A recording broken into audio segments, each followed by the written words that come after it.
¿Dónde está Pequeño J? Pero atención, y lo sumamos a Gaby Michi, porque este prófugo no lo encuentran en la Argentina, vinculado con narcos peruanos, él es de nacionalidad peruana. Un diario como La República de Perú presentó hoy la historia criminal y familiar de Pequeño J. Exactamente, y se conocieron detalles realmente que hasta el momento eran un misterio con respecto a Pequeño J. Primero que nada cuentan la historia familiar, una historia familiar atravesada por la violencia, atravesada por el crimen y por los vínculos narcos permanentemente. Bueno, el padre de Pequeño J, Jansen Valverde, era también un jefe, un hombre que trabajaba en un clan, en una de estas bandas, conocida desde por lo menos la década del 90 y que murió justamente a raíz de esta guerra narco. Su padre, Jansen Valverde Rodríguez, lo bautizó como Tony a Pequeño J en honor a Tony Montana, el narcotraficante de la película Cara Cortada, que él era fanático. De hecho, en sus publicaciones de Facebook del padre, que muere en 2018 por un enfrentamiento con otro grupo narco, tenía dedicatorias o tenía homenajes a Pablo Escobar, a también la película Cara Cortada y otros líderes narcos. Fue asesinado el padre como parte de la guerra entre la banda Los Injertos de Nuevo Jerusalén, que era la banda a la que pertenecía el padre, y también el Gran Marqués, que es la banda que termina matando a su padre por el control de La Esperanza en Trujillo. La Esperanza es el nudo geográfico donde ocurre todo esto, ¿no? Decíamos, dos de sus tíos también aparecen en los, digamos, en las páginas policiales por vínculos con homicidios. Tremenda historia narco-criminal tiene Pequeño J. Exactamente. Recordá a Gaby también, más allá del nombre, en homenaje a Tony Montana, que en la primera búsqueda de la policía lo llamaban a J. Julio Montana. Claro. Recuerdan que los primeros apellidos que sonaban era Julio Montana entre la lista por Pequeño J. Exactamente. Y Pequeño J aclara esta nota, no tiene que ver con esto que se decía acá de Pequeño Jefe, sino que llevaba el mismo nombre que su padre, Pequeño J, que era Jansen también, entonces eso es Pequeño J. Jansen Valverde Victoriano, alias Pequeño J, que lo vemos en la imagen cuando era chiquito, más chiquito, con su papá asesinado después en un enfrentamiento narco, y también su pasión por las armas, que aparece. A ver, en esta nota del diario La República repasan todo el historial criminal. Todo, es más, cuentan que cuando en 2018 lo matan al papá, pensemos que ahí el Pequeño J tenía 13 años, ¿no? 13 años, 39 años tenía el padre, que es asesinado supuestamente por una venganza del otro clan. Bueno, ¿qué publica Pequeño J en el Facebook? Te prometo que esto no va a quedar así, porque si nadie hace nada, yo mismo lo hago con pana y elegancia. Le promete a su padre que había sido asesinado el 16 de diciembre del 2018. Pero mirá qué chiquito que está en esa 13 años. Bueno, mirá, podría ser perfectamente la edad de esta foto, porque ahí lo que se ve, arriba a la derecha, es un nene menor de edad. Totalmente. Con un reloj muy importante, haciendo el gesto del arma en la cabeza. El de la izquierda ya es directamente un niño. Un niño con su papá y la foto del velorio del padre. Totalmente. Además. Pero esto, Gaby, insistimos, es información que dan ahora en Perú, donde no lo tenían bajo el radar al pequeño, sí al padre, por supuesto. No, a Pequeño J no lo tenían, de hecho no había, parece, antecedentes penales. Sí tienen, ha localizado La República que Pequeño J habría viajado a la Argentina en su momento con el que es sindicado como el dueño de la casa. Villanueva, Leo. Villanueva. El esposo de Magali. Niño con su papá y la foto del velorio del padre. Totalmente. Además. Pero esto, Gaby, insistimos, es información que dan ahora en Perú, donde no lo tenían bajo el radar al pequeño, sí al padre, por supuesto. No, a Pequeño J no lo tenían, de hecho no había, parece, antecedentes penales. Sí tienen, ha localizado La República que Pequeño J habría viajado a la Argentina en su momento con el que es sindicado como el dueño de la casa. Villanueva, Leo. Villanueva. El esposo de Magali. Porque eran dueños de la Casa del Horror donde ocurrió el triple crimen. Eran vecinos del barrio indoamericano de La Esperanza, Sí. allí se conocían de ese barrio y aparentemente vinieron juntos a la Argentina. Bueno, ahí hay un Bueno. punto, ahí hay un Sí. punto, porque todas las fuentes hablan de que todos son de Trujillo, Ujú. de esta zona, Sotacurto, Sí. Pequeño Jota, ¿Sotacurto también? quizá también Osorio. O sea, hay algunas cuestiones con respecto a cómo se movían, los vinculan con nexos en Trujillo, pero no hay salidas legales de Perú ni ingresos legales a Argentina. De Sotacurto no hay y tampoco hay de Pequeño Jota, Ujú. por lo menos. No tenés los ingresos legales. Y eso empieza a ser preocupante. Tampoco tenés Claro. la salida de Sotacurto, ¿no? Que lo agarraron en Villazón Tenés razón. Sí. al galope. Pero más allá de eso, todas esas circunstancias alrededor de la causa tiene que ver, por eso, gran parte de aquellos que están alrededor de toda la investigación y que están trabajando, y a quienes les agradecemos, es buscar, y esto te lo dicen, hay que empezar a buscar, que habría que haber escuchado a las familias, el jefe de ellos en Argentina. Empezar Claro. a rastrear al verdadero jefe Bueno, en entonces, Argentina. es lo que yo te preguntaba antes, Leo. Pequeño J no es el jefe narco que todo el mundo... No, o bueno, mejor no dicho, tiene estructura. que de entrada querían hacer creer. Nadie- Él responde a alguien. Bueno, nadie que sea un jefe narco comete un crimen como esto para estar en las portadas de los Claro. diarios. Porque no le sirve, a ver, no le sirve en cuanto a publicidad. La exposición es lo peor que pueden tener. Sí. Ellos se manejan mejor en el mundo del AMPA en secreto Claro. o sin esta difusión pública. Un par de datos interesantes Sí. también sobre la historia de Pequeño J. Es que, bueno, le contábamos, jura venganza por la muerte de su padre. Con 13 años. Con 13 años, y en ese caso particular, el padre no vivía con ellos, el padre habían tenido una separación muy conflictiva Sí. con la madre, y la madre lo denuncia al padre por violencia. Ella fue a pedirle, porque el padre no le pasaba dinero ni para Pequeño J ni para su hermana, y que le va a pedir que le pase algo de dinero, y el padre la agrede y le corta un brazo con una botella a la madre. Esto está en un expediente judicial. Es decir, la historia familiar también, aún así, Pequeño J tenía una cuestión de admiración muy fuerte hacia su padre, por eso esta dedicatoria diciendo que va a vengar su Claro. muerte, ¿no? Y a esta historia familiar de narcos se lo vincula, y lo veníamos trabajando en los últimos días, con los Pulpos de Trujillo. Esta banda narcocriminal que nació en Perú, pero que tiene nexos en otros países. Varias cadenas internacionales contaron la historia de los Pulpos de Trujillo, ahora vinculados con estos narcos que están prófugos en Argentina. Los Pulpos de Trujillo es una de las bandas más sanguinarias de Perú, creada en los años 90 de la mano de los hermanos Miller, Milton y Eddie John Cruz Arce. La organización se dedica principalmente a extorsionar, robar y secuestrar a empresarios y comerciantes. Hoy sus tentáculos llegaron a Chile, donde viven cometiendo una serie de crímenes sin ningún control. Los Pulpos es una organización criminal que nace en la década de los 90. Conformada por un grupo de hermanos, 4 hermanos, que se dedicaron a cometer delitos, primero de poca monta, asaltos, atracos en la zona de Trujillo, norte del Perú. Empieza como una especie pues, de pandilla, de delincuentes locales que comienzan a crear un negocio muy lucrativo en ese momento, que era el de las extorsiones. Actualmente podemos decir que es una banda transnacional que ha traspasado las fronteras, inicialmente trabajando en el norte del Perú, cubriendo todo el territorio peruano, y ya ha llegado a lo que es el norte y centro de Chile.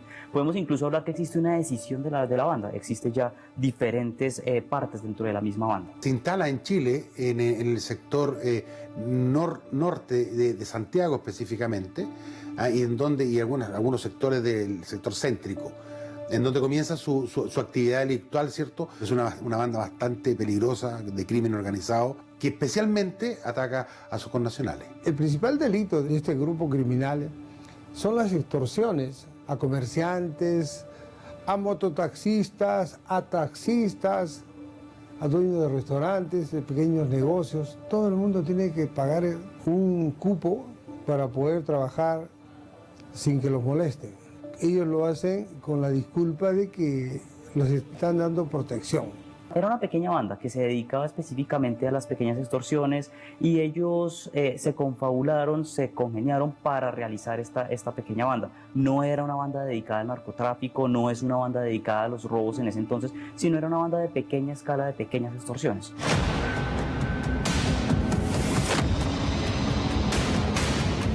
El surgimiento de la organización criminal pues, responde a unas dinámicas sociales y económicas de Trujillo. Trujillo es una región del Perú que para los 90 estaba, digamos, en una ruptura social y económica como lo sufrió pues todo el Perú en esa transición del gobierno Fujimori a otro modelo político, y pues estos 4 hermanos, abocados seguramente por la necesidad, empiezan a cometer actos delictivos para conseguir recursos que les permitan solventar su propia subsistencia.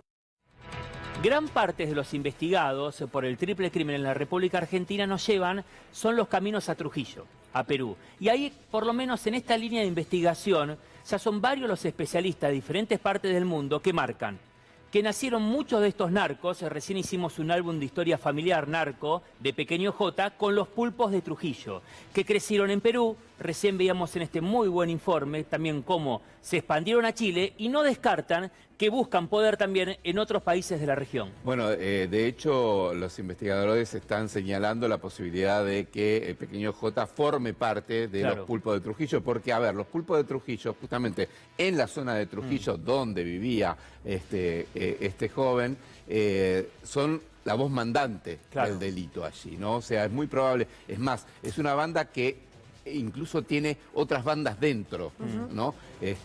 Justamente los injertos que le hablaba de Nueva Jerusalén, se supone que están vinculados y forman parte del entramado de los pulpos. Y creció mucho en Chile, lo veíamos en el informe. Creció en Chile, creció, dicen, también en Bolivia. Hay como una segmentación muy fuerte, un crecimiento muy fuerte. Ahora bien, lo que es interesante, los pulpos empiezan en la década del 90 con estos 4 hermanos, los hermanos Arce. Pero el fuerte ha sido históricamente el tema de la extorsión, el de pedirles sobornos a empresarios, comerciantes y demás para poder funcionar, ofrecerle protección, entre comillas, y si no cumplen con eso, secuestrarlos, torturarlos. Claro, porque decían, no eran tanto narcotráfico, sino más extorsión. Lo que pasa es que después empezaron a ampliar su universo y entre ellos se metió el tema del narco.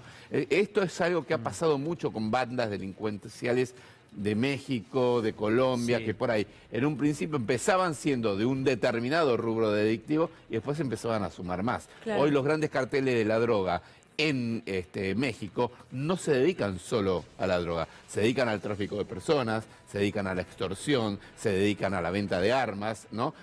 Son como polirrubros, si se quiere, delincuenciales. En este caso también empezaron con eso, con las extorsiones, con las amenazas, con los robos menores incluso, pero después fueron creciendo y fueron derivando a otro tipo de delitos, entre ellos el tema del narcotráfico.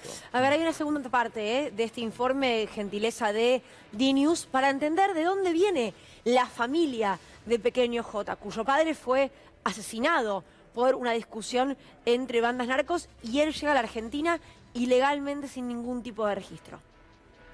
El principal protagonista es el hermano mayor, denominado Miller Cruz Arce, que juntamente con su hermano John, su hermano Milton y su hermano Denny forman esta organización criminal en procura de agenciarse de dineros en forma ilícita para poder satisfacer sus necesidades, pero lo que es más importante, establecer como un medio de vida este tipo de hechos delictivos. Primero comenzaron con robo y luego fueron derivando en algo más violento, porque ellos sí son tremendamente violentos, pero siempre generalmente orientados a la extorsión. Lo que realizan es básicamente actividades de control territorial en un sector, en este caso en la ciudad de Trujillo, y en ese sector se dedican a realizar una serie de actividades ilícitas que son altamente complejas por varias razones. Primero, por el carácter parasitario que tienen, es decir, uno toma el poder del control territorial en el que está y empieza a afectar a quienes viven ahí, ¿cierto? A través de, por ejemplo, ¿qué? La extorsión, el secuestro, ¿cierto? También porque además para mantener el control territorial son extremadamente violentas, ¿cierto? Y para ello, por ejemplo, utilizan la figura del sicariato, es decir, matar a otros, ¿cierto? O dentro de alguno de sus soldados, ¿cierto? Básicamente para ir eliminando, ¿cierto? A los miembros de las organizaciones rivales, y finalmente porque generan un estado de inseguridad dentro de la ciudad que es muy complejo. Miller Mauricio Cruz Arce, el hermano mayor de los 4 integrantes y fundador de la banda criminal, fue el primero en saltar al mundo de la delincuencia, realizando asaltos y robos en la ciudad de Trujillo. El 27 de enero del 2002 asesinó a balazos al policía Melvin Eduardo Colchado Pinto, lo que lo llevó a pasar varios años en prisión. Tras la caída de Miller, John Smith Cruz Arce se convirtió en el principal líder de los pulpos, llevando a las extorsiones, los robos y los secuestros a un nivel más violento. John fue detenido luego de asesinar a su expareja y al presunto amante.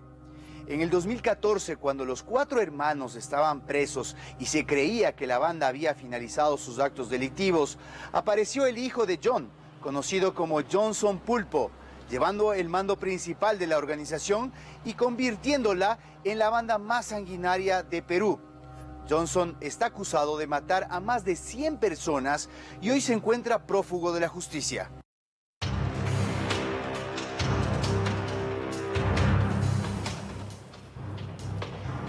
Hansen Valverde Victoriano, Pequeño J. Ya conocemos estas bandas narcos. A ver, ¿por qué se lo asocia? Porque recién, en esa historia narcocriminal, palabras más, palabras menos por las expresiones del Pequeño J cuando tenía 13 años y relacionado con los pulpos de Trujillo, estos eran sus ídolos. Sí. Cuando decía que su papá fue asesinado en un enfrentamiento narco, que juraba venganza, pero ahora Leo, hay que empezar a establecer relaciones porque ingresos con identidad verdadera de Pequeño J a la República Argentina ni tampoco salida encontramos. No, y tampoco las autoridades escuchan. Porque cuando empezó el caso de estas 3 chicas reclamábamos lo siguiente: hay una cuestión interjurisdiccional que deben empezar a comunicar. Son los jefes que se escaparon y que podrían estar en Argentina. Claro. Porque son gente que no caen de paracaidistas. Digo, la familia de Pequeño J, si se vino a la Argentina escapando después que mataron al padre... O si lo mandaron a él de chiquitito solito. O lo mandaron, tiene algún padrino, llámese, Claro. en esta cuestión. Por eso hablamos muchas veces de la herencia alrededor de las de la banda. Y si eso existe, puede existir algún tipo de investigación o vínculo que haga esta hora que se pueda averiguar de esa forma. Si no lo hicieron, están a tiempo, Claro. Pero quizá empiece a ser urgente ese tipo de comunicación. Tenemos un Ministerio de Seguridad de la Nación que dijo no conocer a Pequeño J. Se lo estamos presentando, ya tiene la foto, ya sabe Sí, pero cómo se además, llama. es bueno que traigas eso, Leo, a la memoria, porque la ministra de Seguridad, Patricia Bullrich, sería la primera en culpar al garantismo o a otro gobierno con otra ideología política por el ingreso de este joven. Pero la verdad es que nadie sabe cuándo entró. Y de hecho, si uno mira el pasaporte o documento, que puede ser trucho, que él tenía, dice que entró en julio. Bueno, no saben por dónde entró. No saben ¿Cuándo? no saben por dónde salió Sotakuro, que escapó por la frontera, que la ministra dijo que iba a cuidar, los alambrados, etcétera, etcétera, etcétera. No saben la forma en la que se mueven. No lo tienen en los registros de inteligencia. Insisto, si no arrancaron la semana pasada, porque justo el viernes se dieron cuenta que todo esto, cuándo era el nombre, dónde era demás, pasó el fin de semana, descansaron, bueno, podrían haber arrancado ayer. De mínima ya deberían haberse comunicado entre los ministerios. Todavía eso no pasó, pero es un gran momento, porque si no, la publicidad es, no, revoleamos una alerta roja y, Claro. que el mundo, Interpol alrededor del mundo, se encargue de encontrar dónde están. Y quizás los tengan a la vuelta de la esquina, porque tengan un jefe que haya venido de la misma zona que los esté protegiendo. No es tan difícil, en principio, levantar un teléfono, hacer algún tipo de comunicación entre países con los que se sabe a esta altura, sobre todo en este tipo de delitos, hay algún tipo de conversación hasta informal, si se quiere. Después, si la cuestión avanza, hace todas las comunicaciones formales que haya que hacer. Pero de Estado a Estado no debería ser tan difícil esa comunicación. Claro. Y atención porque en parte de los detalles de la nota del diario peruano La República hace referencia, y lo marcabas vos, Gaby, uno de los primeros detenidos de apellido Villanueva, ¿no? El Villanueva. esposo de Magalí, que nos conducen a la Casa del Horror en Florencio Varela, según ese artículo periodístico, conocía a Pequeño J y fue parte de la familia que llega con él a la Argentina. Exactamente, dicen que lo que dice el diario La República es justamente que vienen juntos a la Sí. Argentina, que eran vecinos allí en La Esperanza, en el lugar donde vivían, y que ellos habrían viajado juntos acá a la Argentina. Esto es un dato importante porque aparte recordemos que no hay registros del ingreso Claro. del Pequeño J aquí a la Argentina, entonces por ahí, por el otro lado se puede llegar a rastrear, ¿no? Sí. Ahora bien, un dato interesante Sí. para tener en cuenta es que esta organización de la que venimos hablando, la de los pulpos, dentro de sus modalidades delictivas, de estos secuestros extorsivos que hacían y demás, tenían la práctica de mutilar a sus víctimas. Digo, algo relacionado, que Sí, tiene algún sí. parentesco con lo que pasó acá, digamos, con las chicas. Un horror.